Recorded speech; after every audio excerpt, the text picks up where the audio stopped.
जय हिंद दोस्तों, वंदे मातरम, भारत माता की जय। मैं आपका अपना मोंती यादव और आप देख रहे हैं एन इंडियन अपडेट। दोस्तों, आज के अपडेट में हम बात करेंगे डीआरडीओ के द्वारा रक्षा क्षेत्र में लिए हुए उस फैसले से, जिस फैसले के बाद में हमारे प्राइवेट सेक्टर को भी रक्षा क्षेत्र में पुश मिलने वाला है और भारतीय सेना को मिलने वाले हैं मास के लेवल पर एंटी ड्रोन वेपन। जी हाँ मित्रों, इस फैसले से एक तरफ जहां सेना को ज़्यादा मात्रा में एंटी ड्रोन हथियार मिलेंगे, वहीं प्राइम मिनिस्टर मोदी के उस विजन को भी पुश मिलेगा जिसमें उन्होंने कहा था कि हमें हथियार खरीदने वाला नहीं, हथियार बेचने वाले देश के रूप में अपने आप को डेवलप करना है। और दोस्तों, डीआरडीओ का वो फैसला है 30 kilowatt laser direct energy weapon की जो टेक्नोलॉजी है ना, उसे प्राइवेट सेक्टर को ट्रांसफ़र करने का फैसला, जिसमें अब प्राइवेट सेक्टर बड़े पैमाने पे मास प्रोडक्शन कर सकेगा 30 kilowatt laser direct energy weapons का। और यह वेपन्स ना सिर्फ भारतीय सुरक्षा बलों के बल्कि विदेशों में बेचने के काम भी आएंगे और हथियारों के मार्केट में भारत को मिलेगा एक और हथियार जो विश्व पे छाने के लिए तैयार है। मित्रों, 30 किलोवाट का जो वेपन सिस्टम है ना, है इससे पहले भी भारत 5 किलोवाट और 10 किलोवाट के laser direct energy weapon system का यूज कर रहा है। 5 किलोवाट क्षमता वाले सिस्टम की पावर है लगभग 1 किलोमीटर, जबकि 10 किलोवाट की क्षमता वाले सिस्टम की पावर है 2 किलोमीटर और 30 किलोवाट वाले सिस्टम की पावर है 5 किलोमीटर।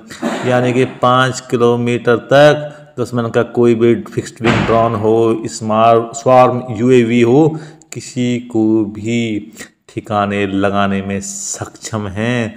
और सबसे बड़ी बात, इसकी लागत बहुत कम है, निशाना एकदम सटीक है और ट्रेडिशनल काइनेटिक वेपन्स के मुकाबले ज़्यादा इफेक्टिव है। मित्रों, इसमें खास तौर से ना एक एंटीना का रेडिएटिंग पैनल लगाया गया है जो मुख्य रूप से काम आता है ईओ सिस्टम को अंधा करने का।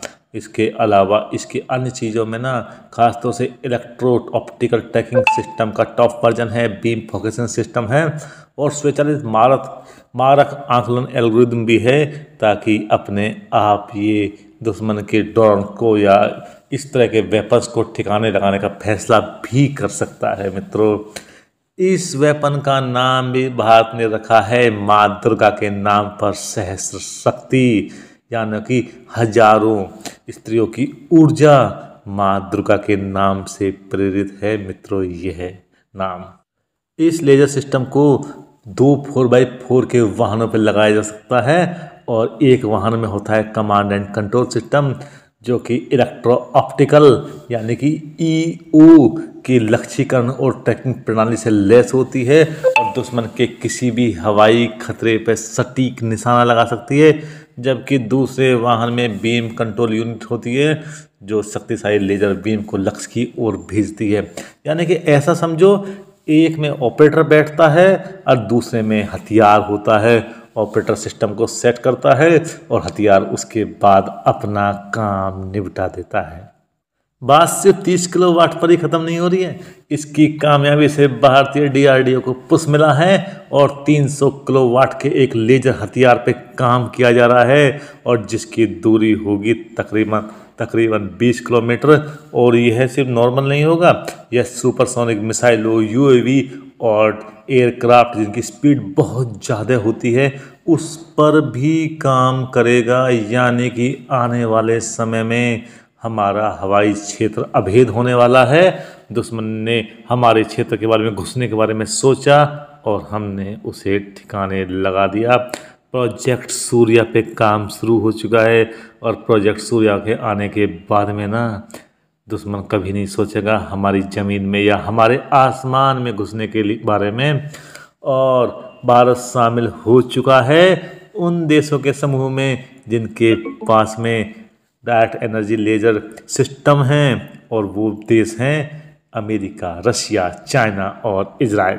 दोस्तों, ऐसे समय में जब मॉडर्न हथियारों के साथ लड़ाई में ड्रोन का बड़े पैमाने पर इस्तेमाल किया जा रहा है और आने वाले हथियार, आने वाली लड़ाइयाँ एक तरह से बोले तो बिना सैनिकों के लड़ी जाएंगी। जैसे कि आपने ऑपरेशन सिंदूर में देखा है कि किस प्रकार हमने एक भी सैनिक को दुश्मन की सीमा में भेजे बगैर पूरी की पूरा ऑपरेशन को अंजाम दिया था।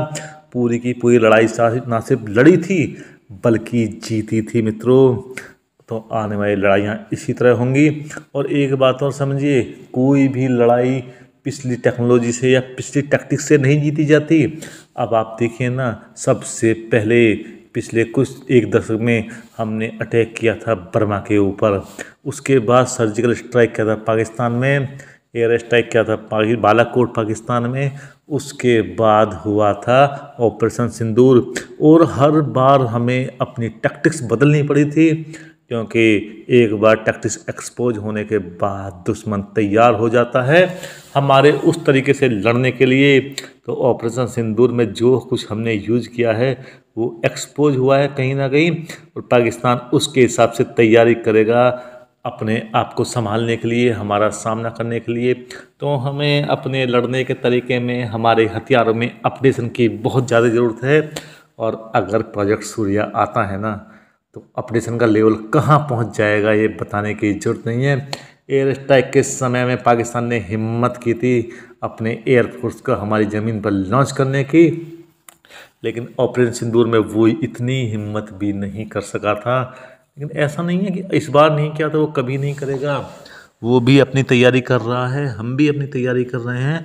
और दुश्मन को रोकने के लिए, शांति के लिए सबसे ज़्यादा ज़रूरी होता है आपके पास बड़े पैमाने पर हथियार हों और आपके लड़ने का तरीका, आपके हथियार दुश्मन के हथियारों से एक नहीं कई कदम आगे हों। और हथियारों को कई कदम आगे करने के लिए ना मित्रों, ज़रूरी है आपके पास में वो सब कंपनियां हों जो हथियार बनाएं, उनमें कंपटीशन हो। और सरकारी कंपनियों के भरोसे ना हो करके हथियार बनाने वाली कंपनियों में अगर कंपटीशन होगा ना, तो टॉप क्लास के हथियारों का प्रोडक्शन होगा, रिसर्च बहुत ज़्यादा होगी। और प्राइवेट सेक्टर में जिस तरह से पुश दिया जा रहा है ना, आने वाले समय में हमारे पास हथियारों का जमघट लगने वाला है। दुनिया के टॉप क्लास के हथियार और सस्ते हथियार, सटीक हथियार हमारे पास होंगे। और ड्रोन के बारे में डीआरडीओ का जो फैसला है ना, यह फैसला अपने आप में उस बात को बता रहा है कि भारत सरकार अपनी सुरक्षा के लिए, देश की सुरक्षा के लिए कितनी ज़्यादा सीरियस है। अब दोस्तों, इसका तो यह आ गया सैनिक पहलू या इकोनॉमिक पहलू। अब आते हैं आम लोगों से इससे क्या मिलने वाला है। मित्रों, आजकल हम ना, या लंबे समय से हम लोग विदेशों से हथियार खरीदते रहे हैं। उनके देशों में, यूरोप में, अमेरिका में, रशिया में, इधर उधर हथियार बनते रहे और हम लोग बड़े पैमाने पर हथियार खरीदते रहे। लेकिन हथियार अगर हम खरीदते रहेंगे तो सर्विसेज कहाँ मिलेंगी? जिन कंट्रीज़ में हथियार बन रहे हैं सर्विसेज उन कंट्रीज़ में ही मिलेंगी।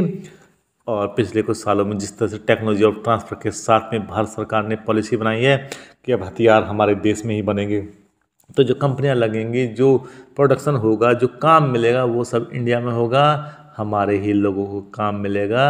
और कहीं ना कहीं हमारे लोगों के जीवन स्तर में वृद्धि होगी।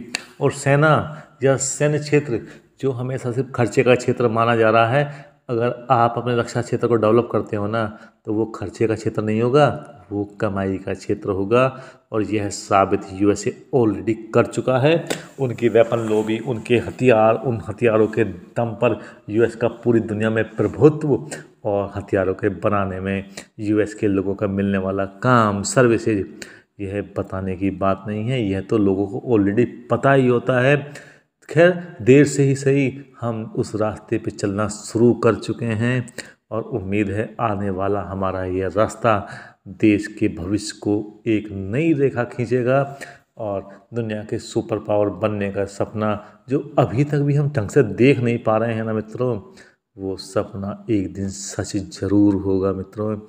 तमाम समस्याओं का सॉल्यूशन आपका पैसा होता है, आपकी इकोनॉमिक पावर होती है, आपकी सामरिक पावर होती है। अगर आपके पास ये सब कुछ है ना, तो आपकी दुनिया भर के सॉल्यूशंस तो अपने आप समस्याओं के मिल जाते हैं। और अच्छी बात है, भारत उस दिशा में चलना शुरू कर चुका है।